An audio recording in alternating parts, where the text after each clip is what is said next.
Oh, dude, I hate Amazon. Is it just me? Or you go on Amazon and the instructions are buzz this to get into the house, and look, the Amazon's calling again. Ugh.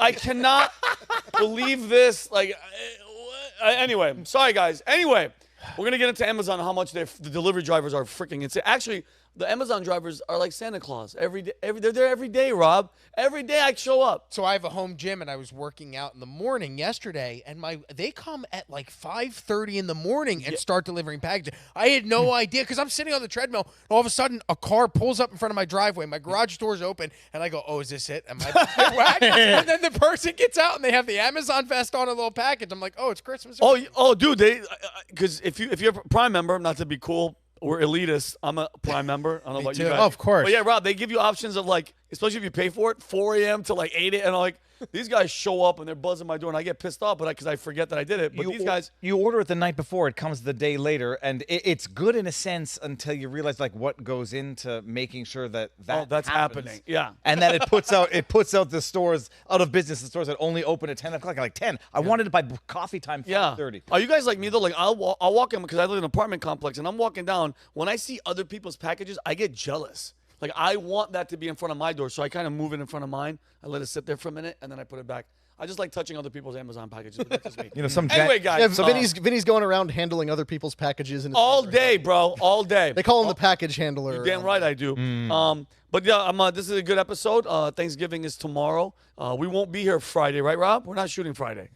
We're shooting on Thanksgiving. Yeah, we're TBD shooting podcast. Yeah. We'll be live tomorrow at 9 a.m. So nothing is impossible. Yeah, we will be on PVD podcast. And you guys like angry? You guys go back to Rob's Angry Patriot shirt. Leave that lower third. Look at that, guys. If you guys want these shirts, we have hats coming in. But there's a the QR craziest face ever. Right there. I won.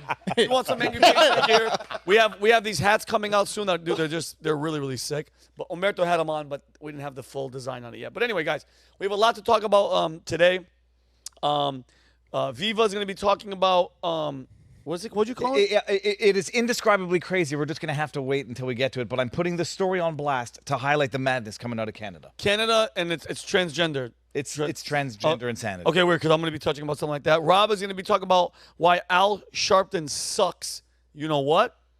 The butt. All of it. Yeah. Connor's going to be talking about UK's assisted suicide bill. The West is dying, and the UK government is helping with the process. Jeez, I can't wait to Mercy hear about killing the people along the way. Yeah.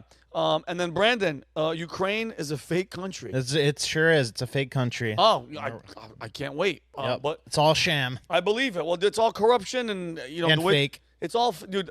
Fake country. It drives like people. Anytime I see somebody wearing a Ukraine pin, I genuinely want to slap them in the face. Well, you realize you have unleashed the NAFO army on your ass. Good. So you are The what? the NAFO, North Atlantic Fella Organization, and that's the ones they put that acronym in their Twitter handles, and they're like, they always have the Ukraine flag, and they're part of an organization. Brandon, you look like you're so nervous about that.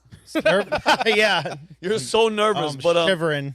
yeah. So guys, before we get into the stories, I saw this. Like, you ever watch something and it just inside it just pisses you off for no reason? Yes. Have you guys? So Wicked, the movie's coming out, and I don't know. Have you guys been paying attention to this? No. So it's. Do I look like the kind of guy who would pay attention to that? I mean, They- go to Connor. Connor, look at Connor. Yeah, you kind of do, Connor. I pay attention to Broadway musicals and. But and film Cynthia adaptations. Erivo, the actress, and Ariana Grande are sitting there. Guys, I would cringe doesn't even give this justice. They're talking about the interviewer, and she's new, and just look at this, like, singers, whatever. But when you're an actor, Ariana Grande now is apparently an actor because she's singing in it. But look at how awkward and just emotional and it just pisses me off so much. And then Ariana Grande after this calls The Wizard of Oz gay. I'm going to show that too. Like, she didn't learn her lesson from Zegler. But yeah, can you just please play this clip, Ruby, so people can just feel the awkwardness that I felt?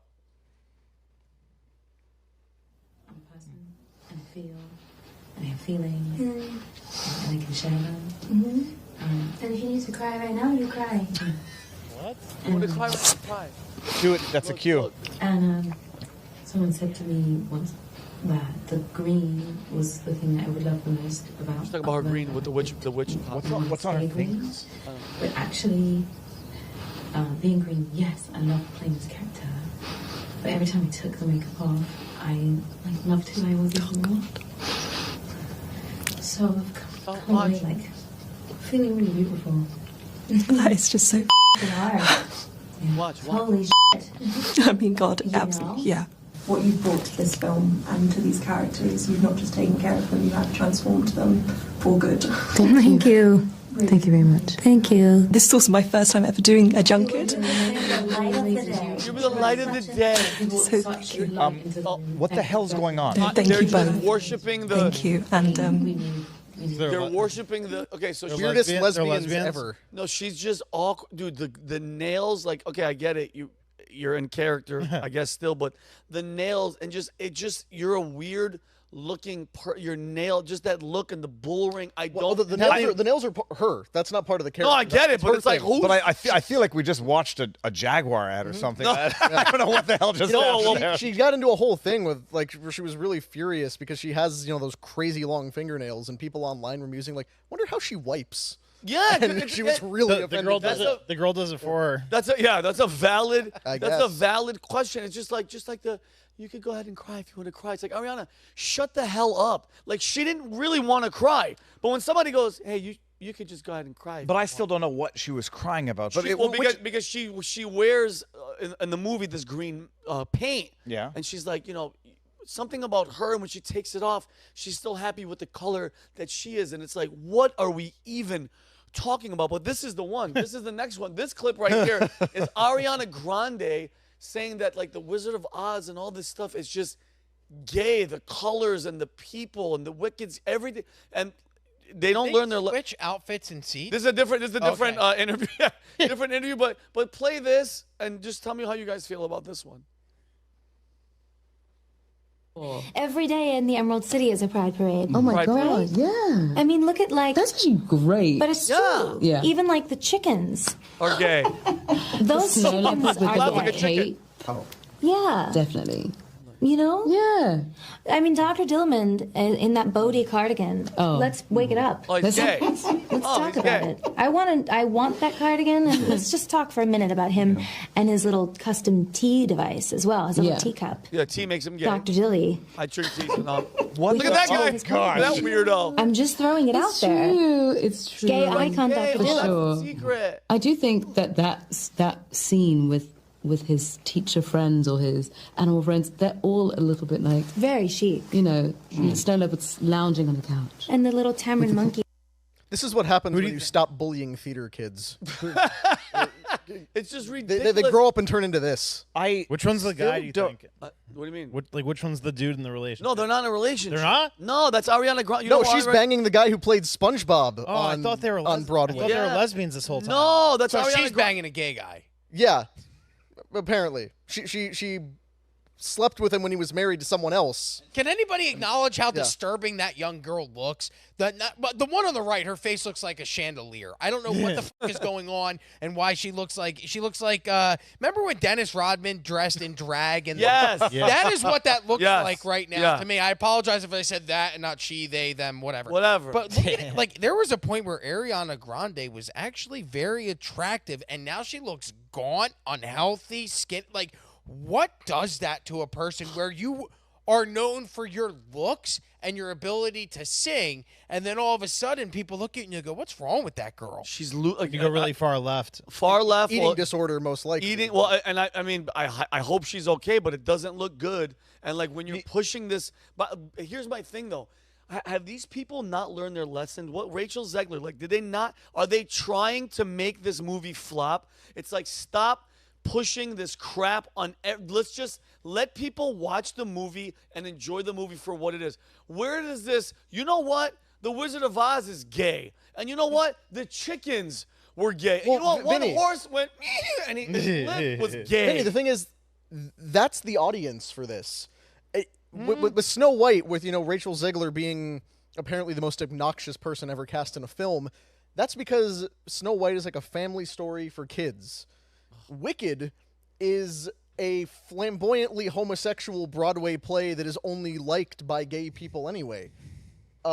It So was, why the hell's Rob going to it was Hamilton before Hamilton. Right, kinda I took got Oh, it was season Hamilton. tickets. Oh, okay. So, I like- have not been able to stop thinking about how she wipes her privates with those fingernails. Now that you mention it, and then Yeah. the Very bacteria that carefully. must be underneath. No, you have to have you have to have a partner. You need a partner. to Yeah. wipe. I'm telling you right now. So I worked for a guy that weighed like 600 pounds at one point, and that's what his girlfriend would have to wipe him. Wow. Then he started using, what he would do is he would take a bath towel and wipe himself. Maybe that's, man. but that was because I he don't was morbidly obese, How's not he- a girl with long fingernails. Wait, that's so. I like that you raise your hand like there's a class. 'Cause I'm Yes, blown. go ahead, Brandon. I'm blown away that a 600-pound guy is able to not only pull a girl but get her to wipe his ass too. Like, This that's love, I've Brandon. talked about him on the last podcast when I brought up transgendered porn, and everybody's like, "That guy watches gay porn." I was like, "No, I don't watch gay porn." The guy that I work for, his name was Bubba the Love Sponge. He was like the biggest celebrity in Tampa for a very, very, very long time, and the guy would pull tons of trim. And at one point, he was Trim. like 550 pounds. Like, imagine, Jesus. I'm 200 pounds. I can't pull trim. He's 550 pounds, and girls flocked to him. I love Wow. Trim. Where does trim Yeah, come from? is that an I 80s only thing? know it from a boating term when you raise the engine a little bit. So I still, I think I Hell! understand what you're talking Raising about that now. engine. I Little just- stank on the hang low is what I'm talking about. all here. right, guys. So let me. Wow. So, okay, I can't. So wicked aside. it's like a time machine. I swear the show gets better from here. People. Yeah, no, so we went from Amazon to freaking trim. Oz being. Well, how that girl wiped her butt. It's a good Yeah, question. good one. But okay, so first story, and I saw this. I was gonna do it on the PPD podcast, but we didn't get around to it. But a California mom, just got the okay to give her 12-year-old son gender-affirming care. Okay, or we like to call it. Child, are we allowed? Are we that far? in? Well, no, it's child genital mutilation. is what it is. Mutilation, and what is it called? Chemical castration. They're giving this kid hormone blocking everything. It's going against nature. So, a California judge dealt a devastating blow to a Texas father, and this story's been going on. Connor mentioned this. It's for years they've been going to stop his ex-wife from allowing their preteen son, 12 years old, who identifies as a girl named Luna, to receive gender-affirming care. The father of two, Jeff Younger, he's 59 years old, announced on X that the loss of parental rights over his twin sons after Los Angeles Supreme Court, I have to say this guy's name, Judge Mark Juhas, close to Judas. Close to Judas. Yeah, J-U-H. great name. Juhas. Yeah, granted his estranged pediatrician ex-wife, Ann Gurgulas, the authority to castrate his 12-year-old son, James. Can you go to the And tweet? Gargiulo? This is in Texas. No, this is they moved to California. Oh, We're gonna okay, get into that. gotcha, So here's his dude. Look how sad this is. This is his tweet. I lost all parental rights to my son. Goodbye, boys. Perhaps we will meet when you are adults. California Judge Juhas gave my ex-wife authority to castrate my son, James. All contact with my boys has been supervised. I won't do that. I send letters and gifts to my sons. My ex is not required to give them to my boys. I cannot post pictures of my sons. Let my story be a cautionary one for you young men. Fathers have no rights to their children. Do not enter the family law system. So this battle's been going on since 2008. Wow. When she sought a restraining order against the husband to block him from entering the twins' school or telling other parents or students that the gender of Luna is different than a girl named Luna. Did you say 2018? The story started. 2018. It made So then headlines. that's to say, then this started when the kid was actually 6 and 5. Six- 5 5 years to old. 6. The mother has been wanting this since it was 5, and I'm gonna get Well, she started trying to Evil. transition him when he was 3. What the? And there was the first video that went viral with this. I believe he uploaded it with the title something to the effect of "Mommy Says I'm a Girl." He was separating from his wife because she kept trying to transition him, and in the midst of the divorce, he's with the kid, and he's asking his 3-year-old son, "Are you a girl?" And he says yes. And he says, "How do you know you're a girl?" Because mommy tells me I'm a girl. Oh my God. What does mommy make you? Mommy has me wear dresses. Mommy, has me play with dolls and stuff. And you go back and look, and the mom said that she decided her son was a girl because he was distracted by a shiny purse at Target one time and wanted a girl's toy and a Happy Meal, and that was enough. Dude, for for her the to mom- start trying to chemically castrate. I was going to make the joke that she named the kid Luna, and I was going to say, what a lunatic, and now I'm actually thinking it might not be a No, joke. she- this might be a way of her. And she I changed the suspect this- name. No, I understand without that. But any alert to the father. No, for sure. But this is just, I'm convinced this is just a way of an angry wife getting back at her husband Yes. by using How the kid as a insane tool. is that? Using the kid as a freaking weapon of like a war to piss him off. Mind you, she's a pediatrician. She knows what the hell she's doing, bro. Like that drives me insane. Since the kid was 3 years old. So you're not getting along with your husband. That's fine, but dude, don't. You talk about child abuse. That's probably worse than punching your child in the face every day his entire life. 1,000%, Brandon. This kid with the long-term effects we don't know heal yet. From a punch in the face. You say that as a pediatrician. When I used to be a lawyer for a long time, like 13 years, we always knew you didn't rent out properties to lawyers or doctors, because doctors, despite being professionals, they're a certain type of A personality. I don't know what you call it, cluster B. There's a type of personality. They tend to be them. The fact that she's a doctor, a pediatrician no less, doesn't make her smarter or more responsible. No. And typically they have characters that are controlling and metastasize into this type of behavior. Bro, and you nailed it, Connor. It's been happening since the kid was really young. And she said he behaved, the father said the son behaved like a boy when they were together, but when he was with the mother's influence was the one that did this. So Texas courts initially granted both parents joint custody in 2019. However, Anne won sole custody of their children in 2021 with the caveat that she must seek the father's consent for medical procedures related to James' gender dysphoria. That all changed in 2022 when she relocated with James and the twin brother Jew to California to take advantage of their state trans sanctuary law that allows parents to pursue gender-affirming care for their transgender child without legal interference from the state. I mean, it's horrifying. So Younger petitioned the Supreme Court in Texas to have it, but it went into effect, but the court denied the request. And as of this year, 25 states have banned medical treatments on children. What the hell are the rest of you doing, you idiots, who identify as transgender? And a challenge to one of those states headed to the Supreme Court next month. President Trump vowed to take action on the issue at a campaign event in August, saying, on day one, this is Trump, on day one, I will sign an executive order instructing every federal agency to cease the promotion of sex and gender transition at any age. They're not going to do it anymore. Like, can we just address one thing? Is California hell on earth? It's a modern day Gomorrah to some extent. I 100% agree. And by the way, like, to highlight the point, I know that the father was saying this is a loss of parental rights, and to some extent he's right. There's been a loss of paternal rights in the family law system for a long time. I don't view this as a parental right issue in terms of loss. I view this as being something that no parent should be allowed to consent to do to a child, period. The fact that he couldn't stop it is a symptom of the problem. The fact that she's allowed to do it is the problem. Had both of them said, yeah, we want to do this, a doctor should still not do it. A court should still not offer it. Yeah, still. And that's, to me, that's jail time. That's, God forbid this kid grows up and kills himself. I want that mother to go to prison for the rest of her life. I say a life for life, because who knows what that kid's going to become, especially after the father is saying she's the one making him do it. When he's around me, he wants to be a boy. Dude, this is going to happen. By the way, this is happening. That kid is doomed for the rest of his life, and it's a he. It's only been relatively recently that doctors and experts have been forced to admit that the puberty blockers don't just suspend and pause puberty, because you can't pause something that has a limited window to happen. And now they finally recognize, yeah, it does or doesn't pause puberty. It stunts penis growth. It stunts the ability to have an orgasm later on. It can render you sterile. It can impact the density of your bones and mess you up for the rest of your life. So it's not a pause on anything. It's actual child genital mutilation. The mother is sick in the head. There's no question about it.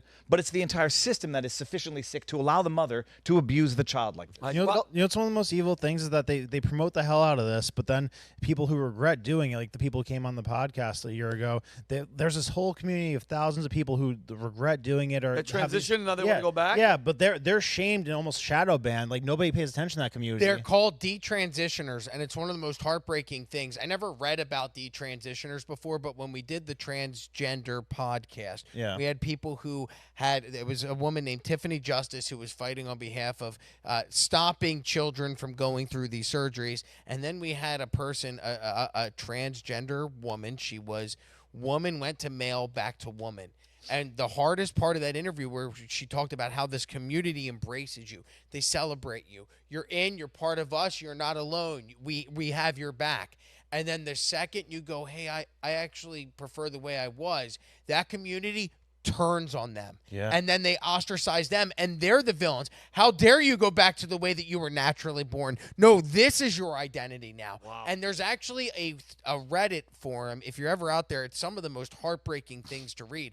But when we had these people on the podcast, they were talking about this subreddit. I went and I found it. It's a detransitioning subreddit where it's story after story after story of these people who are in their early 20s who went through the gender-affirming care as teens, and now their lives are ruined, and they have no support because their family disowned them when they decided to make this transition. This new family adopted them because you're identifying with us. And then when they turned their back on that community and went back to the way God made them, all of a sudden they were evil. And it's so heartbreaking to read these people. Now they're alone. They have no one. They're stuck and they can't have children. They regret the choices they have, and they have no emotional support network. Well, it's awful. it's how you know it's a cult too, because in certain cases it can be the family wrote them off, but part of ingratiating yourself to the trans community is that they will encourage you to cut ties with anyone who does not actively affirm you.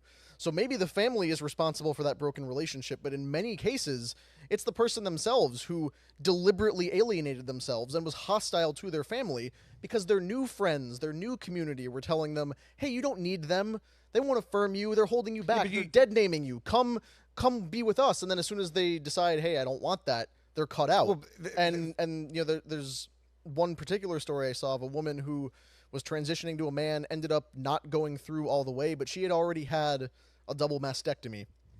And even after years of, you know, hormone treatment as well, she was still able to get pregnant. She was with a man, they had a baby, she gave birth, and she was posting her story of, they handed me my child in the hospital, and I had nothing but scar tissue on my chest. I was not able to nurse my newborn baby because when I was 16, a doctor said, yeah, we'll definitely go through with the mastectomy for you because you know what you want at 16. And it's heartbreaking to see these stories. And the way that this cult starts, Vinny, is the propaganda, right? So just yesterday, the Fox News, but many outlets reported this, including the New York Times. The headline from Fox News was, transgender activists urge supporters not to vilify critics after Trump win after seeing a dip in public support. Right now, transgender activists say the movement's confrontational approach is leading to a lack of public support, and allies must refrain from attacking critics if they wish to win the goodwill of the American people.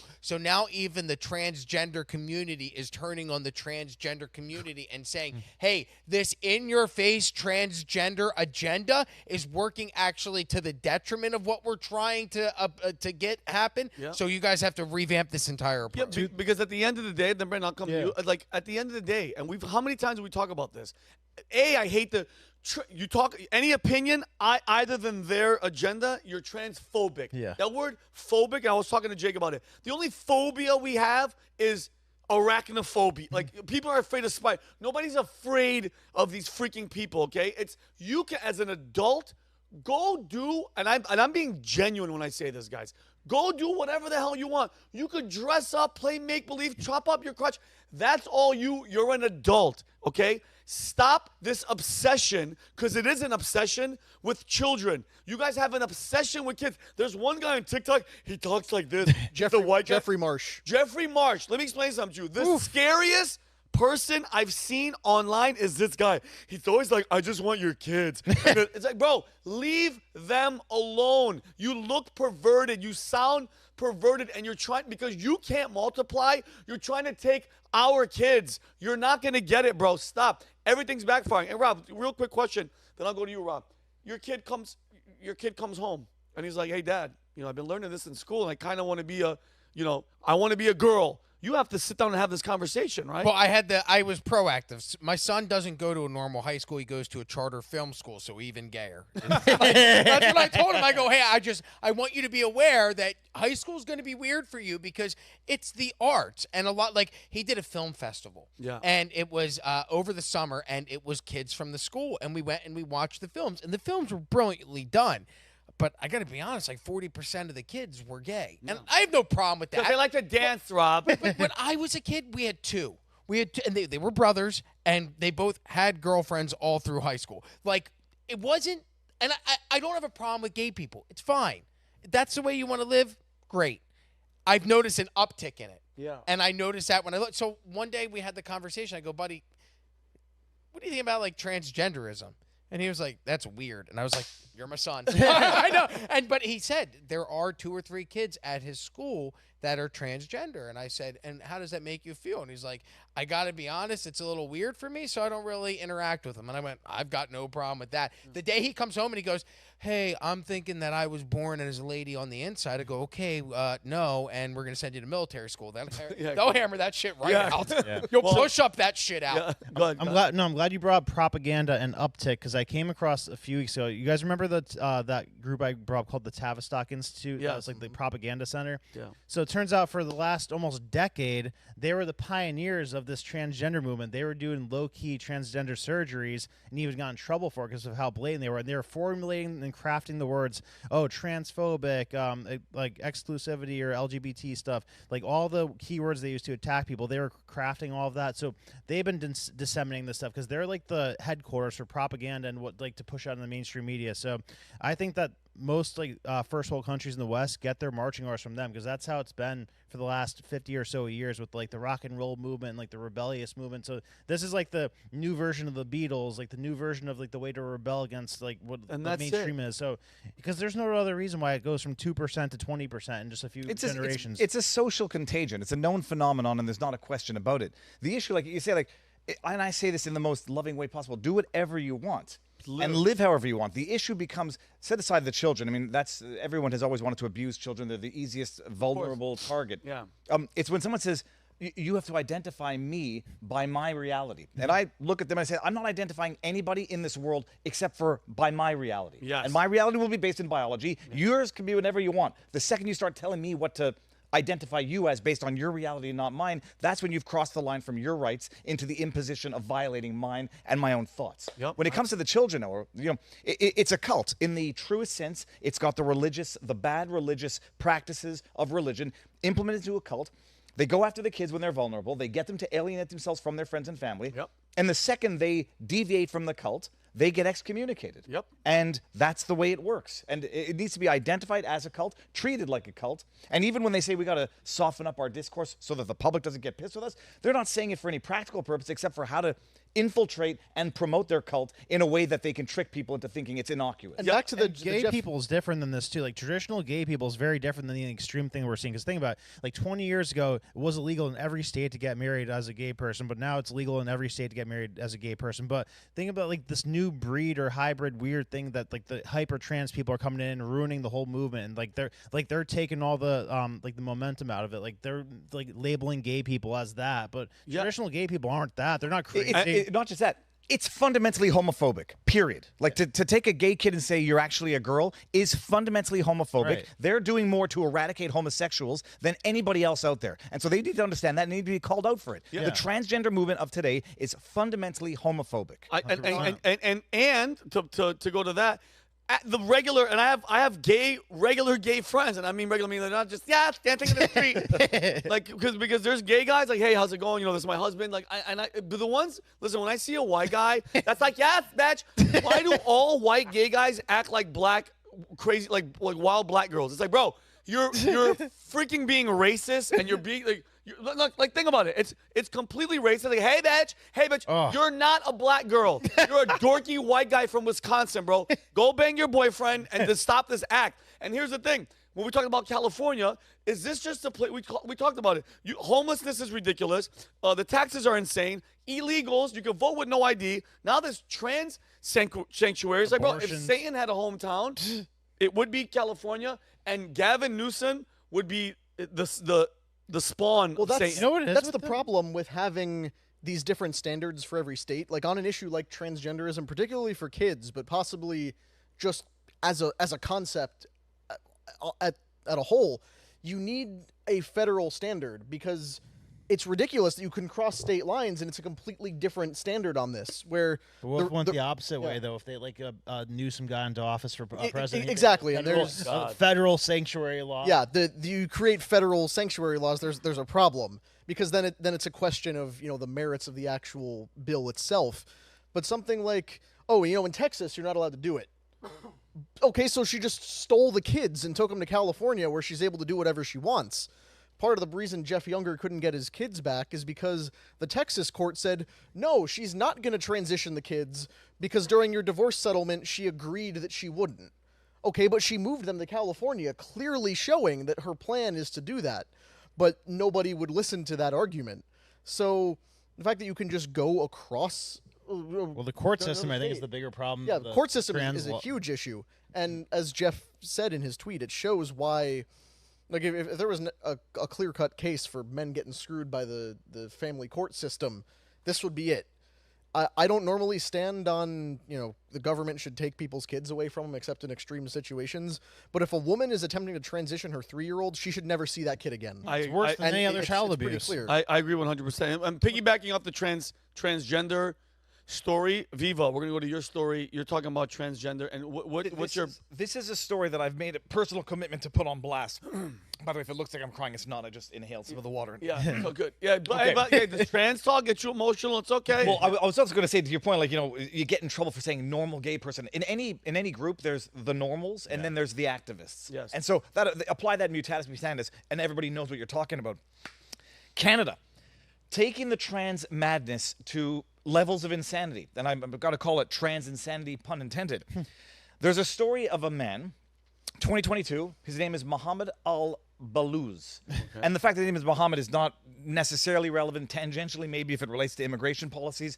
A man is accused to have stabbed his wife 23 times to death, drowned the 2 kids. What? Drank chemicals to try to kill himself. Then set fire to the apartment. Firefighters come. They put out the fire. They discover the wife who's been brutally stabbed. 2 dead children, which were taken out of the tub and put in a bed, apparently. Oh, man. And then that's it. Okay. If we can pull up the article from the time, because you're going to see. So this is it. There's a transition to this story. This one? No, go back. Go back one. Here. This is CBC News. It's state-funded propaganda funded by the federal government. Okay.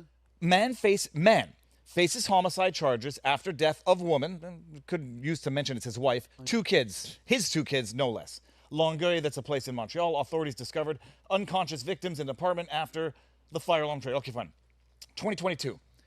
Fast forward 2 years, the man's going to trial, except at some point in the last 2 years, this man, Mohammed Al-Balouz, decided he's a woman and decides to be identified as her, she, whatever. Okay. We'll get to that in a second, ends up in a women's correctional facility, allegedly, from the best that I'm able to determine now. I tried to call up the facility to double check, and they won't give me any information. Now we can pull this up here. This is, protesters call for speedy justice for family of wife, 2 kids killed in triple homicide. And I don't know if we have any identifying talk, but at the time, it was a man who murdered... Still, accused of the children's father. Was a husband, friends. Mohammed Al... Yeah. Okay, so at the time... This guy's a man, and he's alleged to have killed his wife and 2 children. Fast forward 2 years. Let's pull up some of the articles at the time now, because it's going to get into the question as to, on the one hand, we were talking about it before the show, transgenderism, gender dysmorphia, was in the DSM-5, I don't know what the acronym is. DSM. The Diagnostic and Statistic Manual. Well, it has mental illnesses, diagnosed mental illnesses in it. And they've recently amended it not to remove gender dysphoria altogether, but to only call it a condition when it causes distress. Mm-hmm. So if you believe that you're a man in a woman's body, but it doesn't cause a distress, it's not a DSM mental illness. Yeah, I believe I was born in the wrong body, but I'm chill about it. So it doesn't cause distress, therefore it's not a mental disorder. Fine. Fast forward, the guy decides that he's a woman. And it's not that he's an accused murderer, and that's fine, and he's probably a psychopath to begin with.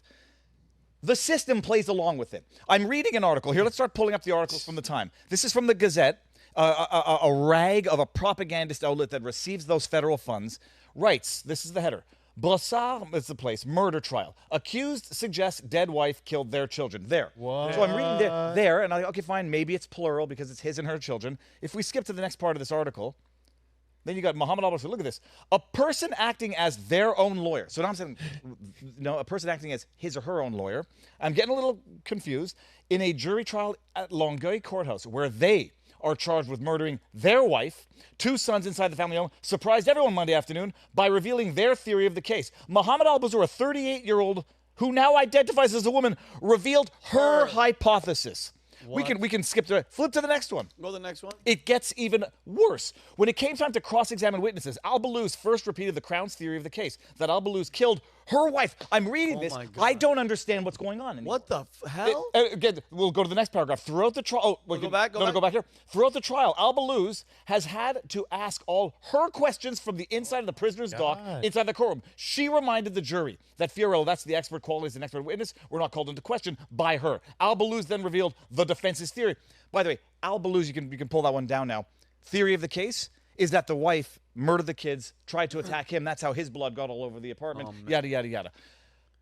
It goes one step even crazier. So we can pull this up. This is from a Substack, and I haven't been able to verify the total accuracy of this, but so far it's so accurate. And Dave, so right now he's in a woman's prison. As far as has been reported, Because you and even called and you can't I called. find out They where won't. They he's at. won't give me any information. Okay. This is from the Substack. Okay, look at this. At the outset of the trial, the prosecution counsel, Laurence Lamoureux, that's the prosecutor, felt obliged to apologize to the court for referring to the accused as a male. Quote, on the day in question, the evidence will reveal the accused presented himself as a man, and this is the freaking prosecution, not just catering to this mental illness, engaging in the mental illness. He said, so don't be surprised if we or witnesses refer to the accused as a man if it does. It's not out of lack of respect or intended to shock people, end quote. Because, and this is him, the author writing this now, because heaven forbid a man accused of infanticide and stabbing his wife to death has his newly acquired gender identity disrespected. So I'm sitting here reading this. I'm like, I went out with a few choice words to the Gazette. I tweeted, I was like, what the fuck is wrong with you? Yeah. Like, how do you, the Gazette recently reported, like they frame any news in a way that fits the narrative. Montreal had some protests over the summer, occupations, pro-Palestinian occupations, and they didn't refer to anything as vandalism. It was just, a peaceful occupation. And then they show a picture of a statue, but don't show the base of the statue that had been horribly vandalized. So I say, what the F is wrong with you, inhumane bastards? It's one thing that this guy's crazy, and it's another thing that you play along with it. If we can pull up another article, because it's psycho level insanity, like dressing up like your mom level insanity. There was one part where, oh no, go back. The one where he gets into the trial wearing a wig. Well, no, he didn't.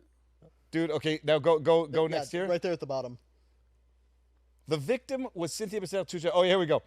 In the prisoner's box, Alba Luz sported a long, dirty blonde wig, manicured red fingernails, wore a woman's blazer, and wished to be identified as a woman named Lavana. Oh my God. I mean, what this is victimizing the victims a second time, a psychopath having his way now, and then these idiots, the media plays along with it by referring to him as a her and a she. The prosecutor plays along with it. The entire judicial system plays along with it, and a man who's accused of murdering his wife, allegedly, apparently, is now in a woman's detention facility in Longueuil, endangering other women. It's absolute institutionalized insanity, and I said I'm going to put this story on blast, because people need to see what goes on when this reaches peak levels of insanity. I don't think enough Canadians know about this story, but this should be international news and should turn Canada, the legal system, the prosecutorial system, and the media into the utter laughingstock that it is. And think of the clown show. More effort into getting the pronouns right than to prosecuting the case. But they're turning the alleged victimizer into a victim. Yeah. They're turning the alleged murderer, and I say alleged because the evidence looks like what it is, but I hope he's going to pay for They're this. turning him into the victim. Oh, we got to be nice to her. We don't want to call him or her a him. He's got a dick. Yeah. He is a man. He didn't identify as a man when he's alleged to have murdered his wife. He was a man then. He is a man now. And anybody entertaining this is idiotic, delusional, and evil. Does he think? Here's my question. Does he think, David, you're the lawyer, how is this going to help his case? If he's a woman. He's just effing with the system. It's a big middle finger to all of you. He's a narcissistic psychopath who lives off manipulating people into treating him like the victim, and he's getting the media, the court system, the legal system to play along with him, and nobody says boo. What's the death penalty? There's no death penalty. There's no death penalty. Dude, what's to stop every single murdering, rape, whatever the hell you're doing? Just say that I'm a woman, Go to a female prison. You're not going to get harassed. You're not going to get. Oh, you're no, going to not be just in press. charge. You're going to get. Who can pull up the stats in real time, Rob? See if you can get Rob. this. The levels of impregnation at all women's detention facilities is at an all-time high. Like, who would have thunk? Don't fact check me at an all-time high, but it's above zero, which it should be at zero. Well, since this is Canada, why can't he just self-identify as an innocent woman and just no, I'm dead serious. And what? It's such a ridiculous argument. Like as I'm watching and reading it. It's so ridiculous, make-believe BS, and the fact that they're playing these games with them, I would just look. I'd be like, you know what I would say? So if he was here, it'd be a different story. If I was a judge, I'd be like, hey, she, her, your dress, or whatever. If you're convicted, we're gonna kill you. We're gonna give you the electric chair. You murdered your family, and now you're playing this. I would give him more. I'd be like, yeah, take this. Your pronouns are now were, was. Yeah, exactly. No, but there's another level to this where I do wonder. Are they adding this statistic to women crimes? So does this guy now go on the list of women who committed murder? More importantly also, I said his name is mildly irrelevant, but is this guy an illegal alien, an illegal immigrant, or a legal one in Canada? Who has now been welcomed by the Trudeau government, commits a brutal murder, and for them to give like 2 layers of concealment as to what's actually going on here, he goes from being Mohammed Al-Balouz to a Canadian, to Lavana, to a woman, and now nobody can even track back that this murder might have had something to do with terrible immigration policies or no immigration policies. Speaking of Trudeau, how much of this is coming from him, like from the top down, or is it just like an all-out pervasive thing that's infecting the system? Because if Pierre gets in there, you think a lot of this changes? It changes, but not quickly enough. The Conservatives, unanimously passed that conversion therapy ban bill, which was not the type of conversion therapy ban that you thought it was. It was just, you couldn't tell a gay kid they're not gay, but you certainly couldn't not affirm the transgender nature of a trans kid. It banned the conversion of trans kids, of gay kids, not trans. Well, that's why it's completely backwards, because they say conversion therapy is when you tell someone who thinks they're a woman, no, you're actually a man. But gender affirming is when you tell them, no, you were born in the wrong body, you are actually a woman. It's nuts. It is basically the conversion authorization bill, but only to trans and but basically. think in this situation, this clown who is like described dirty blonde wig and a woman's blazer and red manicured fingernails standing out there and saying, well, actually, it was my deceased wife who murdered our children and forced me to drink chemicals and set our apartment on fire. That is insane. No serious society would allow this to happen. The only way it could be more psychotic, and I still think it would be tolerated, is if he shows up wearing the skin of his mother. Yeah. And says, this is my identity. Don't say anything. Like Silence of the Lambs. Like literal psycho Silence of the Lambs. But it's when you ask, like, where does it come from? Is it top down? Trudeau has unleashed what I don't know if wokeism is the right word for it, but he unleashed this identity politics, focusing on everyone's identity aspects to draw a divide, to create havoc. It comes from the top down. Yeah. And especially if it's an immigration issue, it might really come from the top down. And he's probably going to say too, my wife, I told her that I was trans. She lost it and she tried to kill me. She was transphobic. That's one angle to take. And then, bro, here's my thing. And I hate to be this guy. Can you blame him? If you know, as a piece of crap, Muhammad, whatever the hell his name is, go to hell, Balouz, loser, scumbag, murdered all 3 of them. Like, if you know that that's the system, why not? Like, dude, you could be a murderer, literally murder. There's no death penalty. Identify as a trans and go to a female prison where he could, quite frankly, get with more women, choke them out, and have sex with them if you want. I mean, come on, Mohammed. Don't you know that gender transitions are haram? But then again, violence against women is a sacred tenet of Islam, so maybe he's permanently neutral on this one, I guess. No, and that's where it becomes another issue. It's like, are they concealing again for negative narratives affecting certain demographics? It's the whole thing is sick. But you imagine this sick narcissist, sociopath, psychopath is in there now manipulating the entire courtroom to give him a level of sophistication. Like, oh, he's a she now, stunning and brave. We don't want to misgender you when we refer to you as a him when you were alleged to have stabbed your wife 23 times. God forbid. Oh, and so I want to move on to Rob, but just really fast.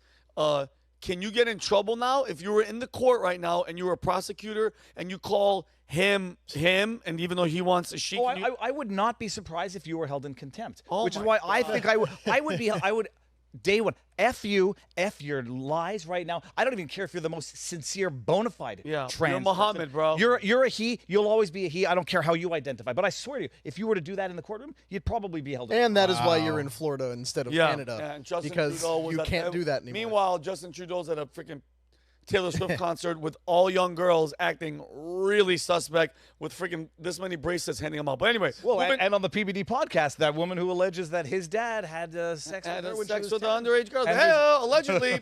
We saw that. All right, moving on. Rob. Yes. Why does Al Sharpton suck? You know what? Well, we'll get to that. So Kamala Harris has been in the news. Let's go to the first news article if we could. The news article came out last week. Karine Jean-Pierre comes to the defense of Kamala Harris. So Kamala Harris, after her disaster, at this point, can we call it a disastrous campaign? Yeah. I mean, she's bankrupt, in debt. She did get like 40 Most money ever. 8 million people to vote for her, which is actually even more concerning because you're like, wow, there's 48 million people that thought that idiot could run this country. She couldn't even 72 million. 72 million people thought that moron could run this country, but she couldn't even balance the budget of her own campaign, which is why they're 20 million in debt. And we'll get to that campaign spending. But take a look. This is Karine Jean-Pierre coming to the defense of Kamala Harris. Now, mind you, Kamala Harris has been campaigning for president of the United States. Her campaign lasted 108 days, 107 days. She has not done her job as vice president of the United States for at least 107 days. The election was what?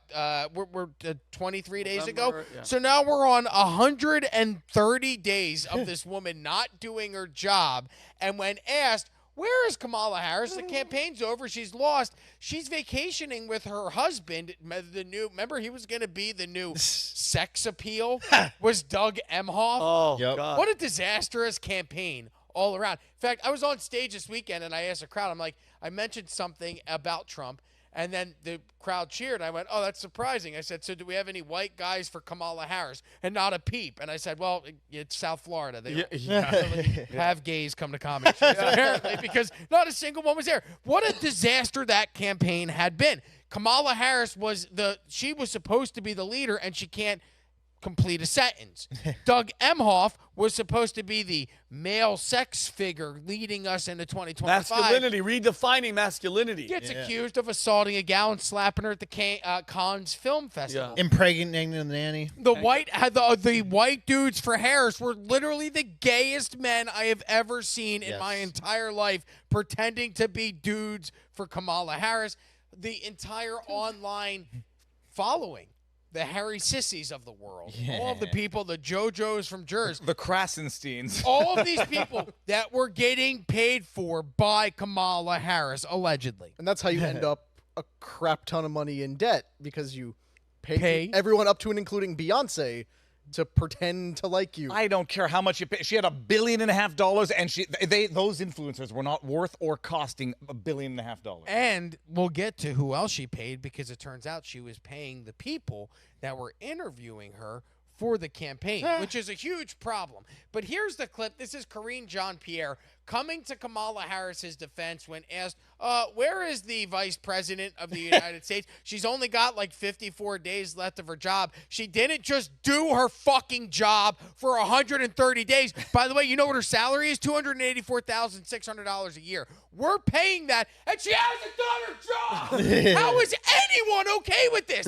Any person. Vinnie, you don't come to work for 130 days, and then you tell Pat, I'm going to go on vacation. You think you're still going to get paid? Not at all. And What are you yet we're kidding? just supposed to sit here and be cucks and be like, well, she gave it a good try. No. Here's Karine Jean-Pierre, the biggest diversity hire that we've ever Failure. seen in the history of Like- press officers. Let's watch her before- coming to the defense. Before you say it, I guarantee you, I haven't seen this clip. Karine Jean-Pierre is going to start with look. No, okay. All right. Look Okay, is the let's see. first Let's go Go ahead. To Hawaii while DNC staffers are just The wondering vice, what they're the going to do vice for work? president has taken time off to go spend time with her family. I don't think there's anything wrong with that. I think she deserves some time to be with her family and to have some downtime. After She has worked very hard over the last 4 years. Yeah. And her taking a couple of days to be with her family. 130. Good for her. Good for her. Closes the binder. Look at that book. Look at how much shit. Like, all lies, by the way. lies. Just a whole binder That's a of lie bullshit. book. It's a lie book. It's a Give me binder. the bullshit binder. I have to go out and lie to the press. I hate to say it. That was the best answer Karine Jean-Pierre ever gave as press secretary. Well, listen. If I didn't hate Kamala Harris so much, I would say good for her. She's right. This is on top of don't hate on her for taking a vacation after working so hard. Yeah, she didn't do her job, but she was campaigning. Whatever, you could believe that was hard work a little bit. But this is a woman who hasn't done her job for 4 friggin' years. Like, it's not like she was working hard before. She was the border czar who never went to the border. And Biden is on vacation at the same time, too. Glad you brought that up, because in August of this year, Karine Jean-Pierre was asked about Kamala Harris's achievements as the vice president of the United States, and here she is, unable to answer a single thing that the woman accomplished. So remember, she worked so hard for the American public. She deserves a vacation with her family. But just 3 months ago, when asked what has she done with all of that hard work, you have no answers. Can we play that clip? What does the president see as the vice president's biggest achievement during their time in office together? So look. Oh, there we go. Boom. I knew I'd get it. Those achievements have been done. Certainly, those historic, unprecedented achievements have been done together. I'll say this: the president believes in the vice president leadership, her temperament, her experience, and he has said this himself. One of the proudest decisions that he made in 2020 was selecting her as vice president because he believed that she can go on day one. And you've seen them do that together on day one of this administration. That doesn't change. I'm not going to parse out anything from here. They have been partners. She's been a critical partner for this president She's gonna Where's the during achievement? this I'm waiting term, for the and will achievement. continue to do so. You will see them together on Thursday in Maryland, where they would talk about their next announcement on lowering costs for the American people. There's not a specific policy achievement. It's a comprehensive whole. I would say it's a comprehensive whole. It's a comprehensive whole, all right. No, that's an incompetent whole that lost the vice presidency or the presidency. So it turns out, well, okay, now people are going, where's Kamala Harris? We haven't seen Kamala Harris. And we're going to get to how upset her donors are. By the way, so when she went on vacation, she skipped a post-election gathering at the White House that was attended by donors and insiders. Wow. So think about it. These people pounded the pavement for you. They were wrong, but they pounded the pavement for you. They canvassed. They volunteered their time. Some of them got money to go and do that. But then you're invited to thank them for their hard work, and you decide, no, I'm going to go to Hawaii instead. So here is the vice president. She finally does a video to address, hi, everybody. I'm still the vice president. I'm still not doing nothing. And here's a clip of her giving words of wisdom and encouragement to the Democratic fan base. Even though we lost in 2024, we got stomped on. There's still hope and joy for you. I just have to remind you. Oh, God. Don't you ever let anybody take your power from you. Look at her eyes. Look at her eyes. You have the same power Different than the other. that you did before November 5th. And you have the same purpose that you did. And you have the same ability to engage and inspire. So don't ever let anybody or any circumstance take your power from you. Did you hear the way she said ability? It was straight up ability. Oh, she's like, that is $1.5 billion worth of just, I'm going to go buy wine. We lost. I knew I was going to lose. There was no freaking hope. There was no nothing. That is like my drunk aunt. No, I'm dead serious. Can you bring up the picture without playing play? Look at that. Look at that. Look at that photo. Look at that. That is. I say that's my drunk. I say that there's that moment at every night when you, like New Year's Eve, where that one drink puts you over the edge. That's it. And there's the face that embodies. Yep, I shouldn't have had that last whiskey and tonic. And just real quick, and Rob, I know we've talked about this before on this podcast too. She made two major mistakes. Okay, one was going after the. No, I mean the major one. If I'm gonna break it down, Well, everything that she did, the message was bad. Everything, the messaging, Hitler, all that. But the other one was, you're Indian.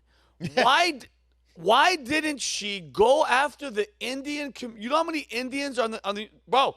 They're the most. How many Indians are on the planet? But do you billions? 2 bill. Do you think anyone would have wanted an Indian vice president to help Joe Biden? No, we needed a black woman, and she fit the bill, or could at least pretend to fit the bill. Did, and by the way, just her drinking. I know I have a lot of Indian friends. They could put it down, bro. Rob Firewater. Oh my wrong God! kind of I have Indian. 2 friends that I'm telling you right now. I'm not going to say their names. I would, and mind you, I was an alcoholic. I would be like, oh my God! I'm like, dude, I would pass out, wake up, and they're still just not acting like her, but just like, yeah, just we just barely eating, no drinking. It's 10 minutes though. Like that's crazy to me that like you can't carve out 10 minutes to sound normal. Like when you haven't spoken for 3 months. But not just that. Look, I sincerely think that she had a drink before that, and she's been on vacation though. Well, that's the time you drink. Don't do. Either don't drink before you're going to do a video conference call, or put it off. Find an excuse. I mean, she hasn't worked for 2 months. She can put the call on for tomorrow. 4 years and they try to pull clips from that to make it look good. And the videos going viral today, they're hilarious. I mean, hilarious in a sad way, because I think she's a very tortured soul. Oh yeah, drunk off her ass. I literally just opened Twitter, and the first video, literally just open it up. First video is her Kamala holding a Hennessy bottle. The new one's her holding a Hennessy bottle. So what do you think is her drink of choice? Because white wine. I would go with like a wine spritzer. Yeah. Like, I feel like she throws those back. It's white wine, but Semen. it's like, but this is. Wait, what did he say? What did he say? Semen. He said semen. Jeez, Brandon. No, the point with the white wine theory is that you got to drink a lot of white wine to get sloppy drunk like that. I think she got to do something a little bit harder than white wine. Otherwise, if she's drinking that much white wine, I think for the caloric, it'd be a little. There was a photo of her during the election where she's playing with kids, I think, for like a family thing. Yeah, there's a big ass glass of wine. Well, she also went to a bar with Gretchen Whitmer, but I think they got beer. But it's like everybody knows she doesn't just sit down and order a beer when she walks into a bar. She's wine. Nobody orders. It's too low class for her. We talked about this before the podcast. The rumors during the election was that she has a drinking issue. If people are out there saying that you have a drinking issue, the last place you want to be filmed during a campaign is sitting at a bar drinking. Yeah, you know what? I'll push back on that. That's what you want to do to dispel the myth. Look, I don't have a drinking problem. I just go out and have a nice light Coors beer. I don't. No, that's exactly what you try to do to make it look like you don't have a drinking problem. Because if you avoid it, then people are always going to get away with the drinking problem thing. But she went out and ordered an IPA, so not only do we know she has a drinking problem, we also know she has bad taste. Yeah. All right, I'm going to use that now. When my wife catches me strip club receipt, I'm going to go, no, I thought you were going to say that I was going there, so I went there to dispel the rumor that I actually go to Cheetahs in Pompano Beach. You're getting ahead of the curve. You got to dispel that she's got a drinking problem, so show her as a functional. I can just go and have a drinking shitty solution, beer. if you will. Well, so why I wanted to bring up all of the Kamala stuff was actually get to this. Al Sharpton. So if we could play this first clip. Al Sharpton interviewed Kamala Harris. This is back in October of this year, October 20th. Al Sharpton tweets, tune in to MSNBC's Politics Nation with Rev Al Sharpton. He refers to himself in his own tweets in the third person. That's weird. At 5 p.m., we'll sit down with, I'll sit down with Vice President and Democratic candidate Kamala Harris for a one-on-one interview. And here is one of the questions that Kamala Harris was asked. She was asked about being too progressive, and Al Sharpton actually helps by talking about how she wanted people to smoke weed, which actually made it seem like she was even more progressive than what people were accusing her of being. Sunday, Vice President Kamala Harris sits down for an exclusive interview with Reverend Al Sharpton in Atlanta. With early voting in Georgia underway, they'll discuss the importance of reaching black voters and what's at stake this election. Sunday at 5 on MSNBC. Oh, I'm sorry. That's a promo video. Can we go? Rob, I was gearing up to talk crap. Can we skip to the next one? That's the tweet. There's the video. Let's play this. All right. And one of the things that reporters ask, and we don't get it from the audience, is what about the Kamala the cop? And I said, well, I knew her as DA. Right. You and I go with that. She was one that wanted people with marijuana arrest not to go to jail. Exactly. And Attorney General wasn't even under your purview.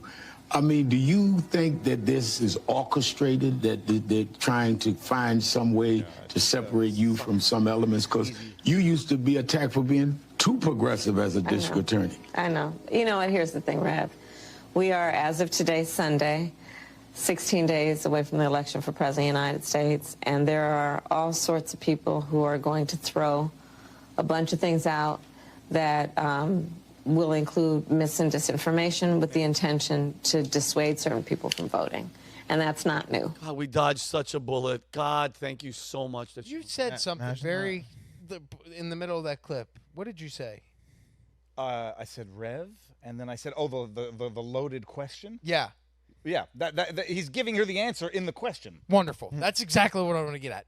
Everybody accused Al Sharpton of giving her a softball interview, and then it turns out yesterday, this is reported from the New York Post. If we could pull up this headline, the headline is right there. Al Sharpton accepts Kamala Harris campaign's $500,000 donation before the MSNBC interview. Wow. So it turns out the Harris campaign contributed 2 payments of $250,000 to Sharpton's National Action Network. It's a nonprofit that Al Sharpton runs ahead of the October 20th interview. 2 separate payments, one in late September, one in early October. They do the interview in October. Now you would think, okay, if we had a guest on the podcast, we would never do this, but if we had a guest on a podcast and the guest paid us to be on the podcast, don't you think the company would be aware that the guest paid us? Of course.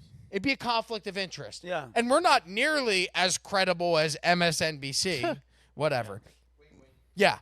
Turns out MSNBC blindsided by these accusations. They had no idea. MSNBC employees are now saying that the network was unaware of the donations made to the National Action Network on behalf of Kamala Harris. MSNBC employees have expressed discomfort, viewing the situation as a significant ethical breach. Can you? I'm sorry to cut you off because I go ahead.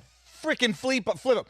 In that answer, she talks about misinformation and disinformation while she's literally buying loaded questions from the person interviewing her. Yep. These people they accuse others of what they are themselves. I was going to say the only double-edged sword about his loaded question when he says, you are actually a very progressive DA. That's the loaded question. But people accused her of being a progressive DA, and then she denied being a progressive. So I wasn't too progressive in my DA. That's ew. Holy, I'm just trying to see what Al Sharpton gets paid from the National Action. What's it called? National Action Network. And while we're talking about Al Sharpton, I know we have 2 minutes. I just want to run through a very quick timeline.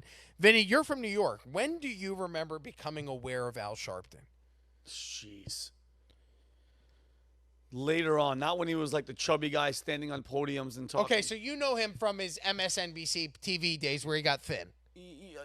Right about chubby getting thin. Okay. I was right in the transitional. So Al Sharpton really shot to fame in 1987 with the Tawana Brawley case. If you don't know what that case is, it was a 15-year-old African-American girl who claimed that she was abducted and raped by a group of white men, including law enforcement officers. Al Sharpton became famous for wanting the police held accountable for this, for advocating on her behalf. But it turns out a grand jury investigated the claims for more than 7 months, and it turned out that Tawana Brawley had made up all of the accusations. She had staged the scene. So she was a modern-day Juicy Smouye. She was found in a trash bag. Well, this is an 80s version. She's the OG Juicy Smouye. Yeah, because she was discovered in a trash bag behind an apartment complex, partially unconscious, with her clothes torn, feces smeared on her body, and she had the letters KKK written on her. God, yes. She claimed that she was abducted and raped over 4 days by 6 white men, but the grand jury concluded that Brawley had invented the story and staged the scene to avoid punishment from her stepfather after skipping school and staying out late. So, but she shit all over her face and then put something inside of her to show that she was raped. Yes. What an idiot. She smeared feces on her. Well, Good. She went a Well, little good bit for her. more. No, she went for it, but good for her. Good. By the way, I don't know if you're going to mention this. I just looked it up. This is an older article, so we don't know if Sharpton has gotten more conscious about this. Sharpton's National Action and Network salary nearly doubles spending on private jet flights, etc. This is from, what year is this? 2022. Sharpton, president and CEO of the organization, received $348,000 in pay through 2021, according to a tax filings obtained by the New York Post. Scumbag. Wow. So not only is she buying the questions, he's getting, at least in 2022, getting paid from his charitable organization. These are money laundering dirtbags, and I'm trying to be polite here. Now, Rob, was the Brawley case when Al Sharpton incited a pogrom that got a dude beaten to death in the street, or was that another separate? No, so there's incident? multiple. So I have a bunch. All right. So 1994, there's a Keene College speech in which Sharpton stated, "White folks was in the caves while we was building empires. We was kangs. We and taught shields." philosophy and astrology and mathematics before Socrates and them Greek homos ever got around to it." That is 94. In 91, during the Crown Heights riots, Sharpton's rhetoric was criticized for exasperating tensions between black and Jewish communities. At one point, Sharpton referred to Jewish residents of the community of Crown Heights as diamond merchants, and then he said, if the Jews want to get it on, tell them to pin their yarmulkes back and come over to my house. Then in 95, there were protests against a Jewish-owned store, Freddy's Fashion Mart, which culminated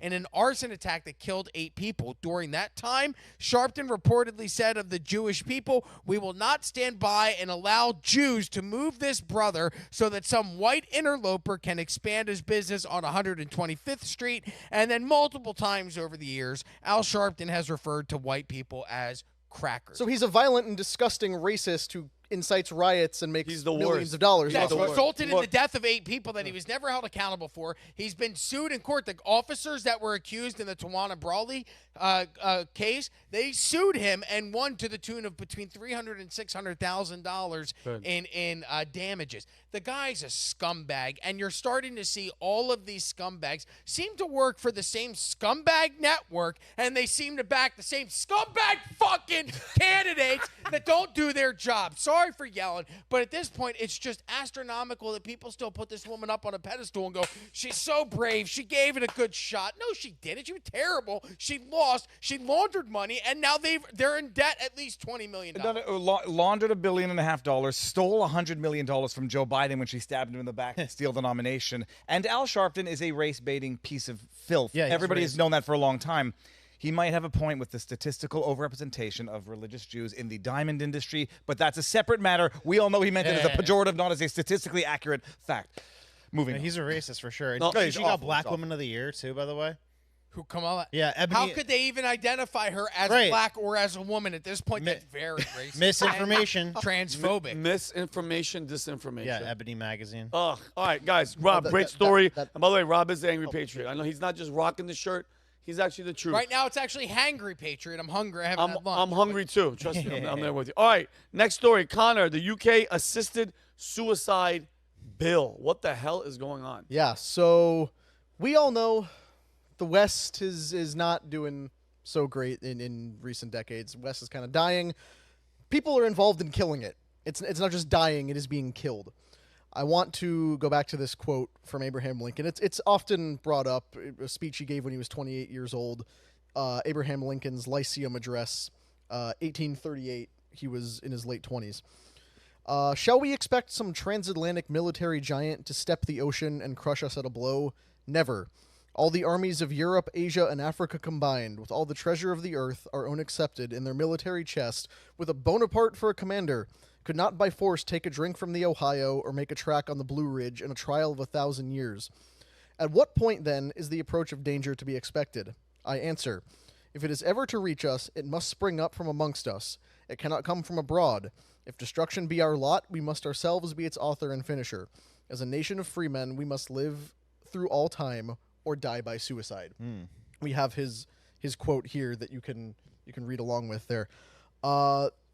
Keep that in mind, what he said about we will only fail by suicide. We will only collapse when we kill ourselves, either literally or politically. All the armies of the world couldn't topple the American empire that we have, but we can destroy ourselves. Keep that in mind, because this is very important for the point I'm trying to make here. But let's hop across the pond real quick to the UK, where good news, everybody, white people have returned to advertising. Yes. It's shocking, I know, but this is not real. No, the good news is white people are back in advertising. The bad news is it's ads trying to get you to kill yourself. So these ads like this are currently all over the London Underground. I don't believe this is real. This is Connor. I call you out in real time, sir. Call me out in real time. I will show you the proof. I wish this wasn't real. Let's put this back up so people can see this. This is a real woman. This is a real campaign called Dignity in Dying, because this Friday, the members of parliament will vote on a bill that expands assisted suicide protections. This is an attractive woman dancing in a silk But pajama. she's dying inside. A beautiful kitchen. And it says, my dying wish is my family won't see me suffer, and I won't and I won't have to? Well, part of what's so sinister about this is if you look on the right-hand side. Toaster. When I cannot stay, let me choose how I go. This is Sophie, kitchen disco diva, and mom, terminal breast cancer. So these ads are made with real people. This is a woman who, according to the ad anyway, has a terminal diagnosis. Part of what the bill says, I believe it's referred to as the assisted dying bill. It's a piece of legislation up for vote in Parliament this Friday that seeks to amend the Suicide Act of 1961, which prohibits assisting suicide and carries a penalty of up to 14 years in prison. It would allow terminally ill adults with less than 6 months to live to take their own lives with the consent of a judge and 2 doctors. So this ad campaign, women like this, a mother with a terminal diagnosis, according to the ad anyway, plaster him up there and say, hey, she's killing herself. Maybe we should all support this legislation. I believe the next one is a video of the hallways of the London Underground, because it's not just that one ad. Look at this. It is hallways plastered with it. Let's roll this clip. And this is in London? This is in London. I actually one ad. I feel physically. There's another one. There's another one. Another one. Dude. They have bought the That's entire the hallway. same one that's on the other wall. Yes. So the Dude, there's like, look Well, at this. on the one hand, there's no companies have money to advertise, apparently. On the other hand, the government's just pissing away money. Bro, that's the whole... same exact ads Yeah. in every single. How weird is that? Normally, when you see a campaign like that, it'd be one ad with you on it, one ad with you, one ad, but it's like one ad with you, another ad with you, another ad Kill with yourself. you, one Kill ad yourself. with you, another ad with you. That's very odd. Just to bring this actually, I mean, Connor, I don't know if you're going to relate this to Canada, because this stuff is going on in Canada. There was an ad, a 3-minute movie made by a company called Simons, which was a clothing company, and it was called Love, Beauty, and Everything, about this woman who was euthanized. The woman in the video didn't want to kill herself, and articles came out afterwards to the effect that she felt that she wasn't getting the care that she needed from the healthcare system, so if she couldn't get the care for life that she needed, she would just choose to die. The person in the ad ultimately did not want to die, but couldn't get proper care. Wow. Yeah, you guys on the show, I wasn't on this episode about a month ago, but there was another related assisted suicide story that I'll actually touch on in a few minutes, where Amy, I think it was, who was covering it, played a video of a guy in Canada who's impoverished and has a bunch of chronic health conditions, and he was opting for MAID, the medical assistance, and dying. And he was saying, I don't want to die, but I'm in pain, and living in poverty out on the street is something I won't face. So I guess because I can't find a place to live, I'll kill myself, which is the most heartbreaking and dystopian thing you could imagine. But you saw in the London Underground just there, plastered wall to wall with ads of this person's going to kill themselves, this person wishes their dad would kill himself, this person thinks you should, encourage your member of parliament to vote or whatever. These are ads that are not acceptable on the London Underground. For reference, a couple years ago, there was this one from a vitamin company on Are You Beach Body Ready?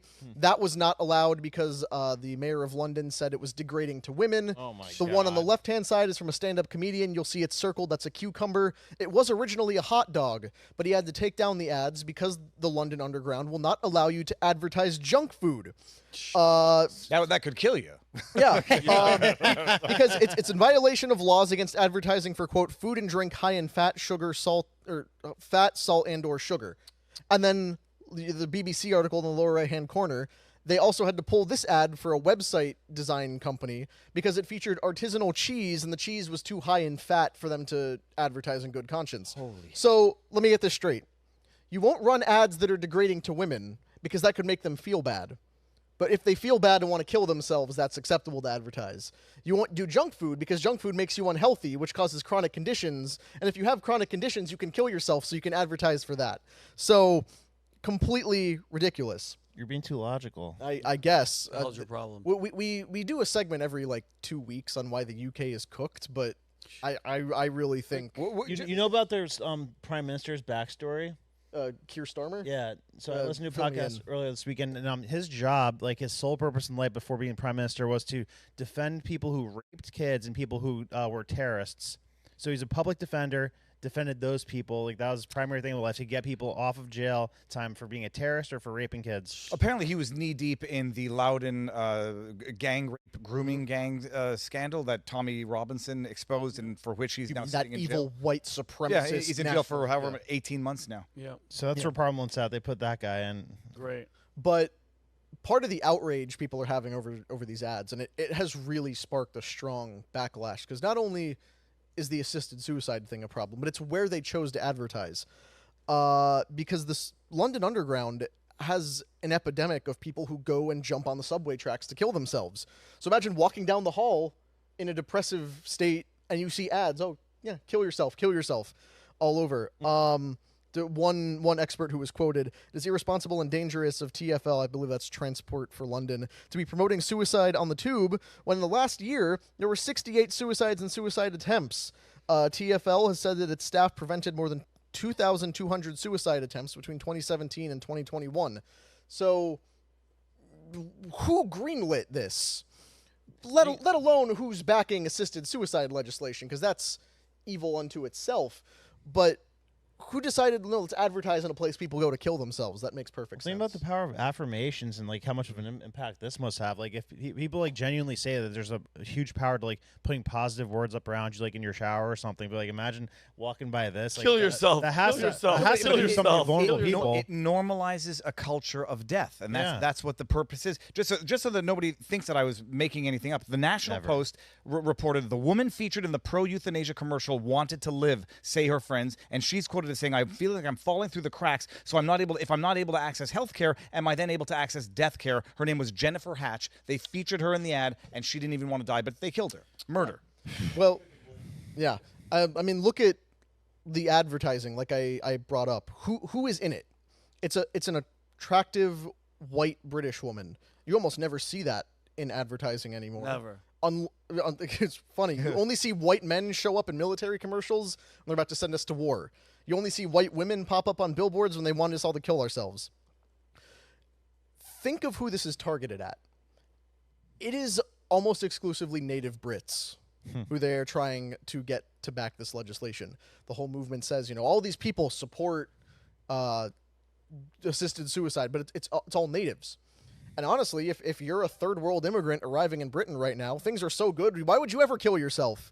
You get millions of dollars worth of benefits every year, and free housing, free cell phones, free health insurance, all the things they keep giving people. Like, you have a clear path to a great life. There's no reason to ever want to end it. Great replacement. So it's exactly. Think back to the Lincoln quote. No army from anywhere in the world could ever conquer the United States, and we're applying that more broadly to the West. Nobody could ever come in and conquer them. So instead, they just got them all to kill themselves and then let the new wave of poor third world immigrants come replace them, so that it made the great replacement that much easier. And we're a little tight on time, so we can skip over some of these next ones. But you have to show the death. Yeah, pod. I do have to get to this because the death pod, 'cause we only have a minute left. Amy mentioned this in that segment I referenced earlier. But these are the Sarco death pods, where you can go in. Can we show this? Throw that up. This is an article I wrote a couple months ago when they were first introduced in Switzerland. Since then, the first woman who was killed with one. It's a committed suicide. Gas It is. Didn't it not work and they had to No, strangle yeah, her? there were signs of strangulation on her God. body, which What means the the hell? guy who oversaw this. So it went from suicide to murder. Yeah, the guy who oversaw it is currently arrested because the autopsy report. That's a bad idea. But Getting worse. Part of what I wanted $20. I wanted to circle back around to this because, like Viva said, it is a gas chamber. They have you execute yourself by pushing a button through nitrogen hypoxia. This is taken off in Europe. Canada's looking at it. The guy who invented this pod is now, quote, very keen to bring it to the UK. And the death through nitrogen hypoxia is taking off in the United States as well. But as an execution method for death row inmates. I pulled an Associated Press report on the first guy executed by nitrogen hypoxia. If we can jump to my last slide.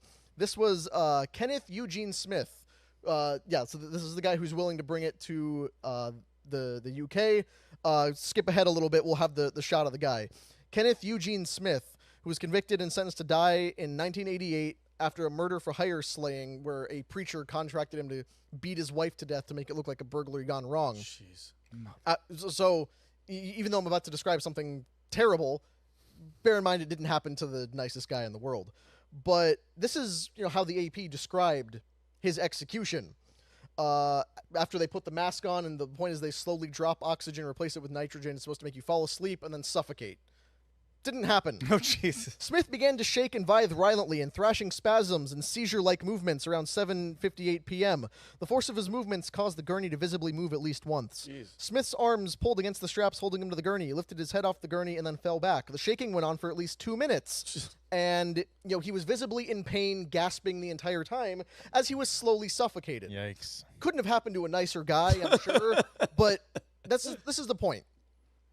This thing we're using to execute death row inmates in the United States is taking off as the blissful, peaceful, humane option to kill yourself in the rest of the world.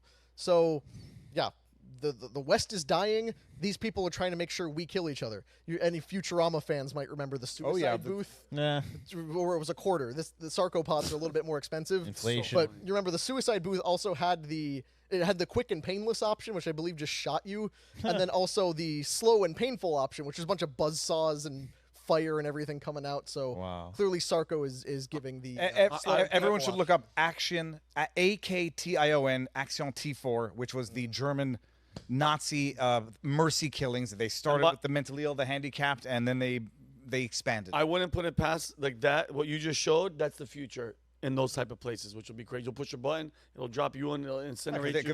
They've ruined living to such a degree Living that sucks it's now. just go die in peace. Yeah, good story, Connor. All right, last one. Brandon, you only have a short amount of time. It's okay. Get into why Ukraine is a fake-ass country. All right, time to sympathize for Putin. Let's go, you freaking Putin price hike lover. Yes. All right, so quick around the circle. Out of the 400 years, or last 400 years, what amount of years has Ukraine been part of Russia?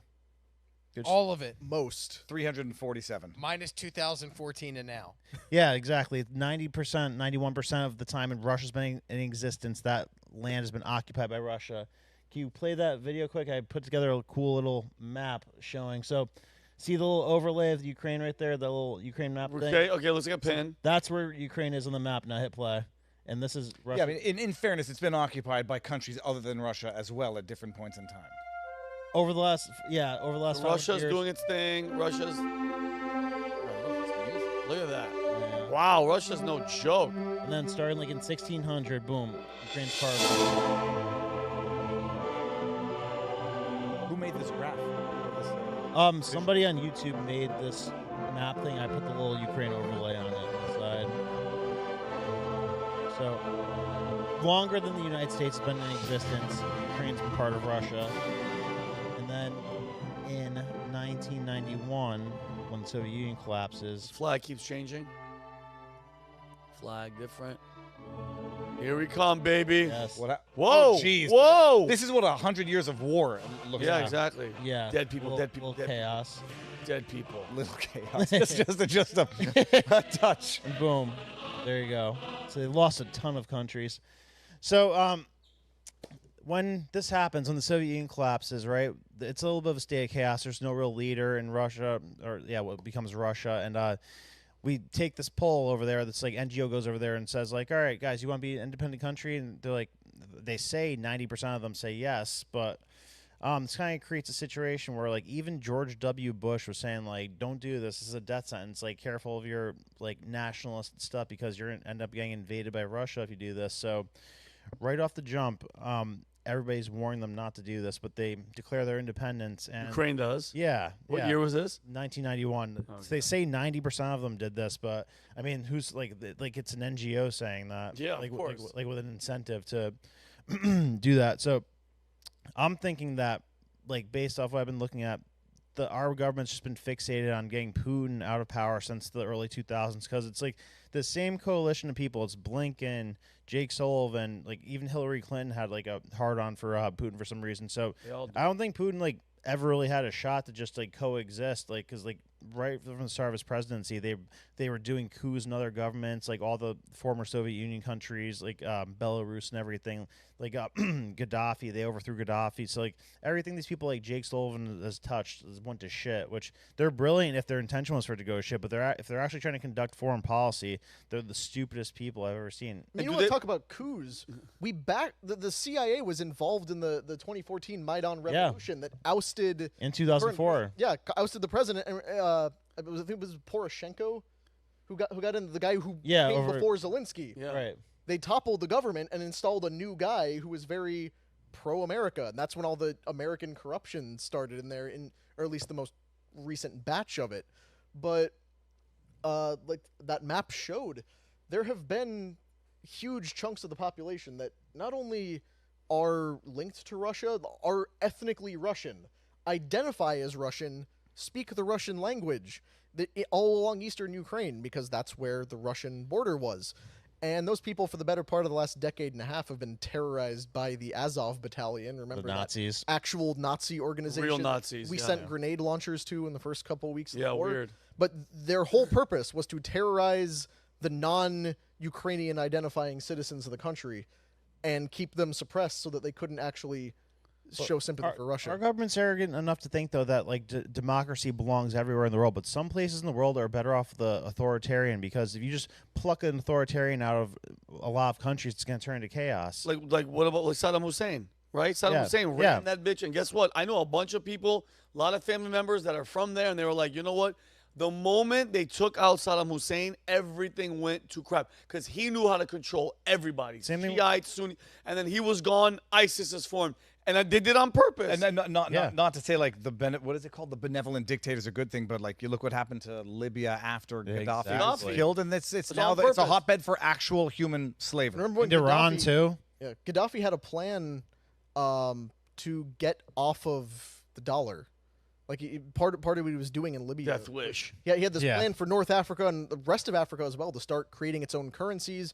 It was actually very similar to how BRICS is currently of.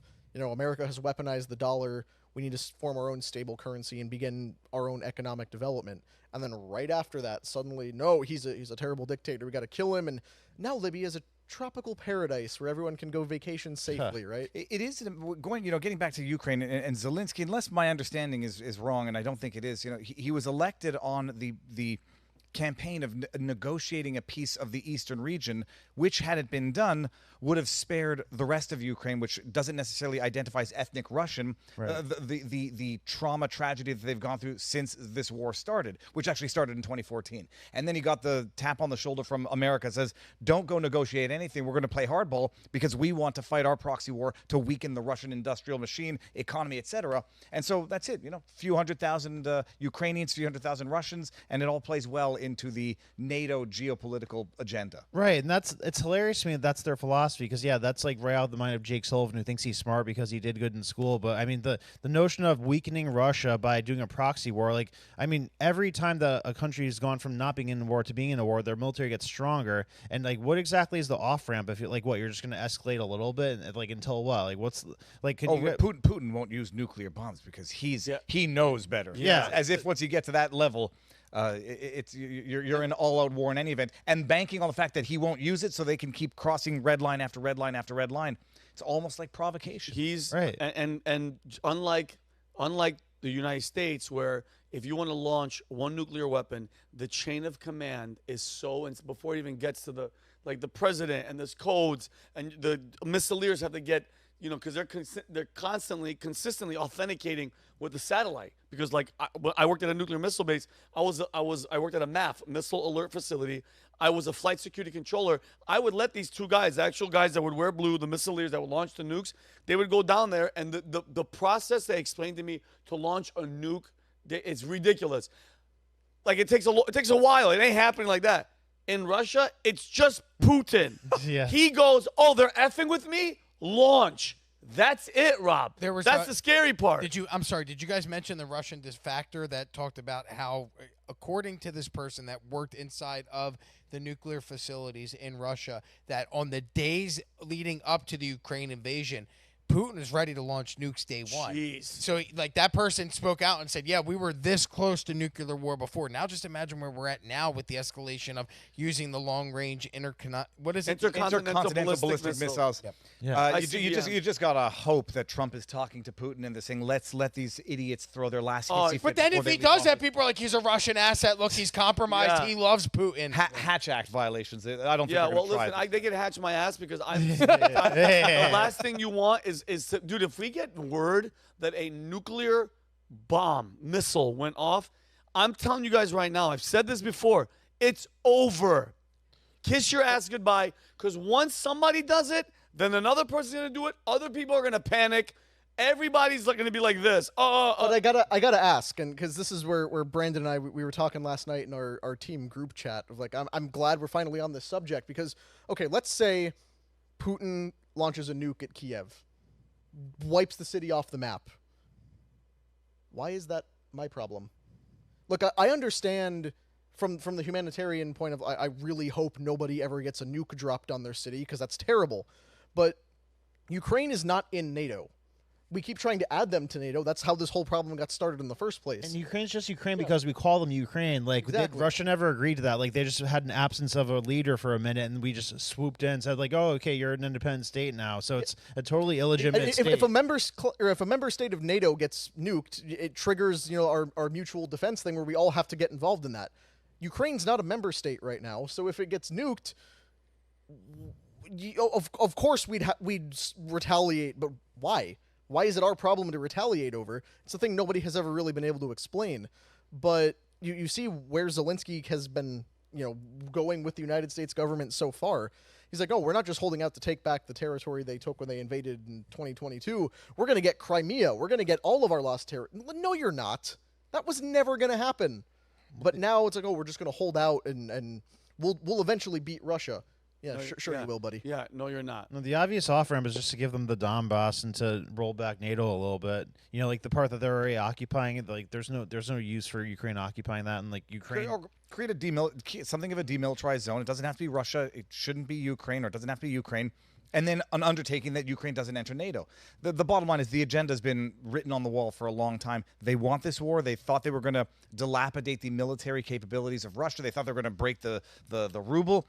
And they've done nothing except actually just impose all of that misery on the Western societies. And their industrial capacity's gotten faster and stronger, too. Like, they're cranking out artilleries much faster than they were before the war.